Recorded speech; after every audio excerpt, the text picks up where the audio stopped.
Hello dear students, हमने Kepler's के तीनों लॉ देखे थे, तीनों लॉज के स्टेटमेंट्स देखे थे, उनको समझ के लिया था। और उसके बाद हमने न्यूटन का ग्रेविटेशनल लॉ भी देखा था। अब हमें explanation of Kepler's first law देखना है।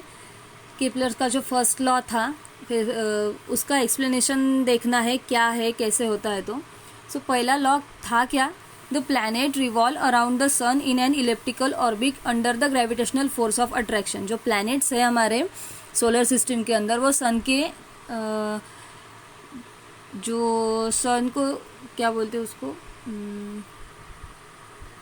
सन को जो रिवॉल्व हो रहे हैं वो इन एन इलेप्टिकल ऑर्बिट में होते हैं। ओके, यही हमारा स्टेटमेंट था। The trajectory of the planet around the sun in terms of radius vector is given bye.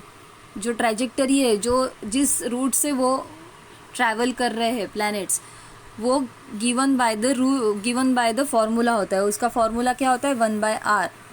और 1/r का फॉर्मूला दिया है mc/j² in bracket 1 + epsilon cos theta.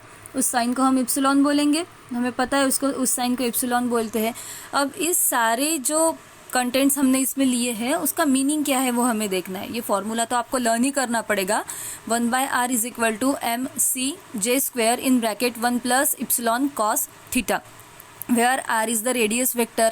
We know that r is the radius vector, m is the mass of the planet, small m is nothing but the mass of the planet, and epsilon is the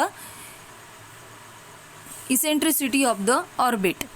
ये जिसको हम बोलेंगे एक constant भी ले सकते हैं, epsilon को इसेंट्रिसिटी ऑफ द ऑर्बिट बोलेंगे। J is an angular momentum of an planet. क्यों एंगुलर मोमेंटम क्यों लिया? क्योंकि हमारे प्लैनेट जो है वो सन के अराउंड रिवॉल्व हो रहे हैं, और इसलिए हमने उसको एंगुलर मोमेंटम लिया, उसका लीनियर मोमेंटम नहीं लिया। वो लीनियरली अगर मूव हो रहे होते होंगे तो हमें उसका लीनियर मोमेंटम लेना पड़ता, लेकिन हमने यहाँ एंगुलर मोमेंटम लिया है। क्यों? क्योंकि हमारे प्लैनेट्स उसके अंदर रिवॉल्व हो रहे हैं in an circular orbit. So a is the constant to be determined from the boundary conditions. अब ए जो है वो हमारे को निकालना है। ए क्या है वो देखते हैं हम। C is the constant. C is इधर जो सी हमने दिया हुआ है वो क्या है? कांस्टेंट है। उसकी वैल्यू आती है capital G M capital M, where G is gravitational constant. We know that G is gravitational constant, and capital M is the mass of the sun, and small m is the mass of the planet. We know that small m is the mass of the planet.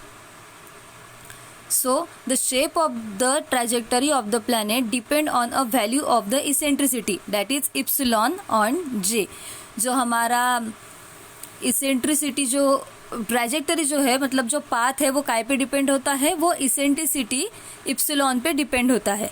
Okay, when eccentricity is less than 1 means we can say that epsilon is less than 1, the shape of the trajectory in an ellipse and total energy of the system is negative.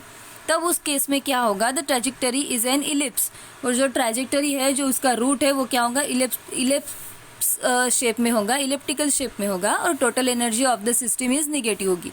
वो पूरे system की energy क्या होगी? वो negative होगी। That is attractive. अगर negative energy हमें बतानी हो तो वहाँ हम बोल सकते हैं कि ये अट्रैक्ट हो रहे हैं। क्यों? क्योंकि वो जब अट्रैक्शन होता है तब उन दोनों बॉडीज के बीच में का अंतर जो है वो कम हो जाता है। दैट्स वाई हम इसको निगेटिव बोलेंगे। So planet is bound to the sun and moves around the sun in an elliptical orbit. Planet is bound to the sun and moves around the sun in an elliptical orbit. यही तो हमारा law था कि सन के around जो हमारे planets घूमते हैं वो क्या है? इलेप्टिकल ऑर्बिट में घूमते हैं। This Kepler's first law of planetary motion.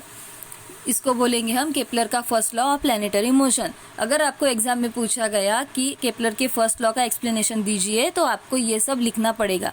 Any planet moves around the sun in an close elliptical orbit with the sun is at the foci which is as the centre of the coordinate system of the ellipse. Okay, sun को एक one foci पे हम उसको consider करते हैं, और सारे planets जो है वो उसके अराउंड रिवॉल्व हो रहे हैं।